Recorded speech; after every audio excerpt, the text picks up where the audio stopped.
الحمد لله وكفى وسلام على عباده الذين اصطفى اما بعد۔ کل کی دو باتوں میں ہم نے آداب شیخ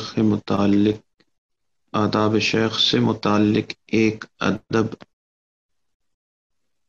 ڈسکس کیا۔ یہ جتنے بھی آداب ہیں یہ مشائخ کی کتابوں کی عبارتیں ہیں، تو باقاعدہ جو عبارت مشائخ نے لکھی ہے آداب سے متعلق وہ آپ کے سامنے بیان کی جاتی ہیں اور پھر اس کی کچھ تفصیل دے دی جاتی ہے۔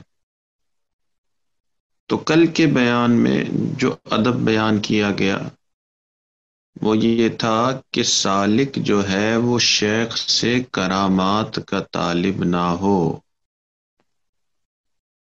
اس سے اس کی ارادت میں شک پیدا ہوتا ہے۔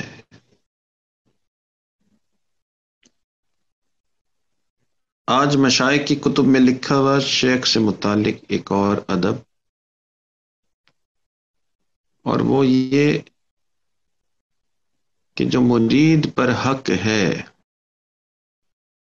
کہ جب اس کا شیخ اس کے کسی پیر بھائی کو آگے بڑھائے، کسی بھی لحاظ سے کوئی عہدہ دے، کوئی خدمت اس کے ذمے لگائے، تو وہ مرید جو ہے وہ اپنے اس پیر بھائی سے حسد نہ کرے، ورنہ اس کے جمے ہوئے پاؤں پھسل جائیں گے اور وہ اپنے مقام سے نیچے گر پڑے گا۔ تو اس راستے میں عام طور پہ جب کچھ ساتھی کسی خاص فن کے ماہر ہوتے ہیں تو شیخ ان کے ذمے کوئی خدمت لگا دیتے ہیں، کوئی کام لگا دیتے ہیں، اور جب سلوک کے اندر شیخ کے مرید اگر آگے بڑھ جائیں تو شیخ ان کو دینی کاموں پہ بھی لگا دیتے ہیں۔ کچھ مریدین استعداد میں زیادہ ہوتے ہیں، ان کو اجازت تو خلافت بھی دی جاتی ہے۔ تو آداب میں لکھا ہوا ہے کہ اگر شیخ کسی مرید کو آگے بڑھائے تو دوسروں کو اس سے حسد نہیں کرنی چاہیے،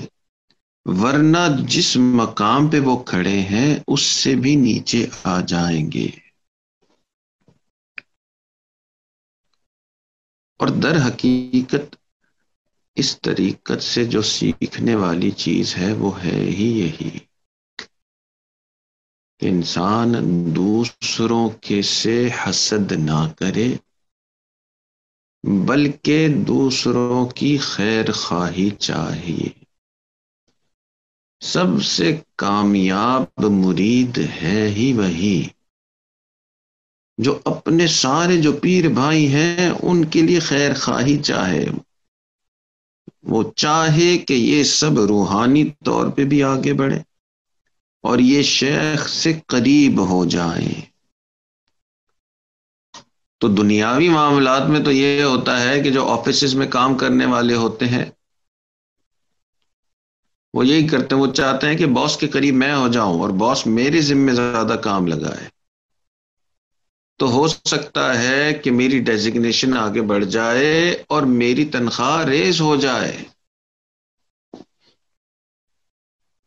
مگر دین میں اور خاص طور پہ اس سلوک میں الٹا معاملہ ہے کہ اگر سالک یہ چاہے کہ میرے جتنے بھی پیر بھائی ہیں وہ بھی شیخ کے زیادہ قریب ہو جائیں اور ان کی بھی ڈیزگنیشن کوئی بڑھ جائے، ان کی بھی روحانیت اونچی ہو جائے، تو ایسے سالک کی اپنی روحانیت خود بخود اونچی ہو جاتی ہے۔ نبی علیہ الصلوۃ والسلام نے ارشاد فرمایا الدین النصیحہ، دین سراسر خیر خواہی ہے۔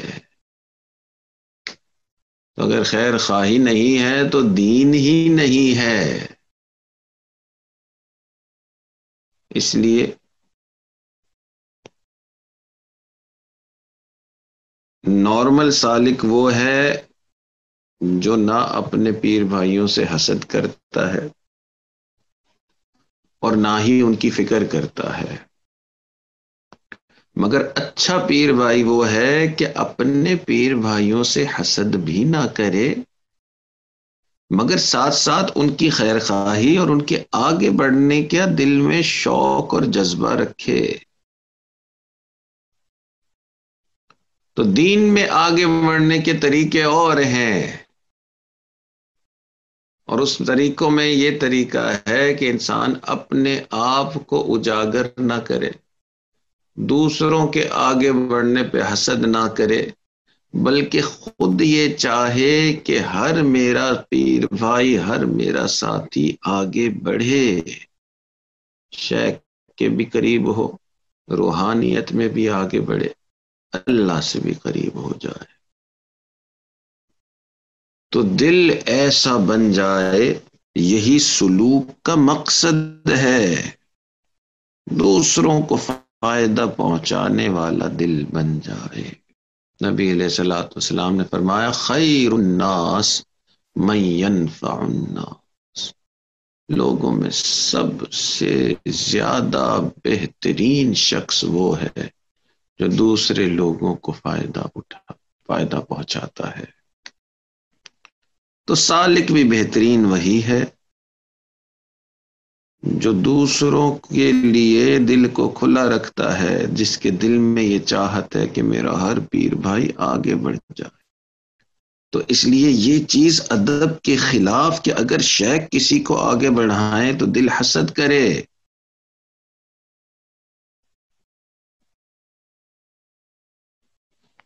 اور کئی مرتبہ سالک تو شیخ کے اس آگے بڑھانے کے فیصلے کو تسلیم بھی نہیں کرتے کہ جی فلاں کو تو آگے نہیں بڑھانا چاہیے تھا،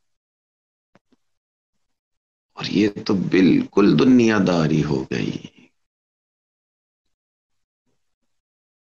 ہمارے سلسلہ کے بزرگوں میں سے بزرگ گزرے ہیں حضرت فضل علی قریشی رحمۃ اللہ علیہ، یہ مسکین پور شریف کے بزرگ تھے۔ حضرت اپنی سیوانے میں خود فرماتے ہیں کہ میں اپنی شیخ کی خدمت میں جاتا تو بہت سارے سالکین اور بھی آئے ہوئے ہوتے، تو میرے دل میں یہی آتا کہ یہ سارے تو نیک ہیں اور یہ مجھ سے بہتر ہیں، تو میں ان کو شیخ کے قریب بیٹھنے دیتا اور میں خود ان کی خدمت میں لگ جاتا، تو شیخ کی خانقاہ پہ آئے ہوئے مریدین کی خدمت کرتا، اور شیخ کی خانقاہ پہ جو خدمت کے کام ہے وہ بھی میں ہی کرتا۔ کہنے لگے کہ پورا دن خانقاہ کی جو بکریاں ہیں وہ چراتا، اور کیونکہ حضرت کی یہ بکریاں تھیں، بکریاں خود بھی چرتی اور میں ہاتھ سے گھاس توڑ توڑ کے بھی ان کے منہ میں ڈالتا، تو ان بکریوں کی بھی خدمت کرتا اور ساتھ اپنے کچھ گھاس پھوس لے کے بھی آتا کہ رات کو بھی وہ بکریاں کھانا چاہیں تو کھا سکے۔ پورا دن خدمت میں لگ جاتا، اور رات کو جب آتا شیخ کی خدمت میں تو اور دوسرے حضرات مریدین حضرت کی خدمت میں مجلس میں بیٹھے ہوتے، میں اپنے دل میں یہی سوچتا کہ یہ سب مجھ سے افضل ہیں، یہ سارے اصحاب کہف ہیں اور میں ان اصحاب کہف کا کتا ہوں۔ فرماتے ہیں کہ میں اپنے ہر ساتھی کو آگے کرتا کہ تو حضرت کے قریب ہو جا، اور خود پیچھے بیٹھتا اور سب کی خدمت بھی کرتا، مگر مشائخ کی نظر ہوتی ہے ہر سالک پہ، اور خاص طور پہ وہ جو کہ سچی نیت سے آیا ہے، جس نے اپنے آپ کو خوب پامال کیا ہے۔ تو فرماتے ہیں کہ ایک دن حضرت یوں بیان کرتے کرتے فرمانے لگے کہ فقیروں، جتنے بھی لوگ بیٹھے تھے ان کو فقیروں کہتے تھے، فرمایا فقیروں، میں تم سب کو غافل پاتا ہوں، اور وہ جو قریشی بچہ ہے اس کو ذاکر پاتا ہوں۔ تو جو شخص اپنے پیر بھائیوں سے حسد نہیں کرتا، ان کے آگے بڑھنے سے حسد نہیں کرتا، ان کے لیے خیر خواہی محبت رکھتا ہے، اس کو اللہ تعالی اپنے قرب کا راستہ عطا فرماتے ہیں، ذکر کرنے والا دل عطا فرماتے ہیں۔ تو دنیاوی راستوں میں آگے بڑھنے کے ذرائع اور اس سلوک میں آگے بڑھنے کا ذریعہ، اور اس سلوک میں جتنا اوروں کے آگے بڑھنے کی فکر کریں گے خود بھی آگے بڑھیں گے،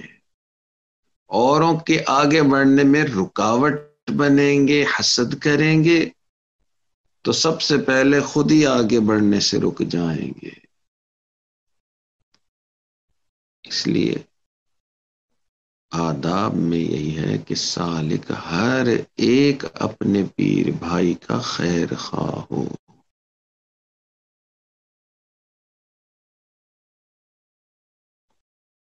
آداب ہی کے اندر یہ لکھا ہوا ہے اور اسی ادب سے متعلق ہے کہ جو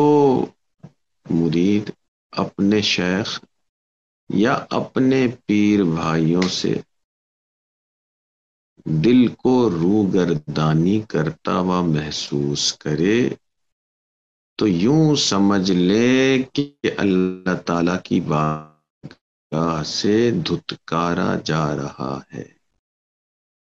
تو جو سالک اپنے شیخ سے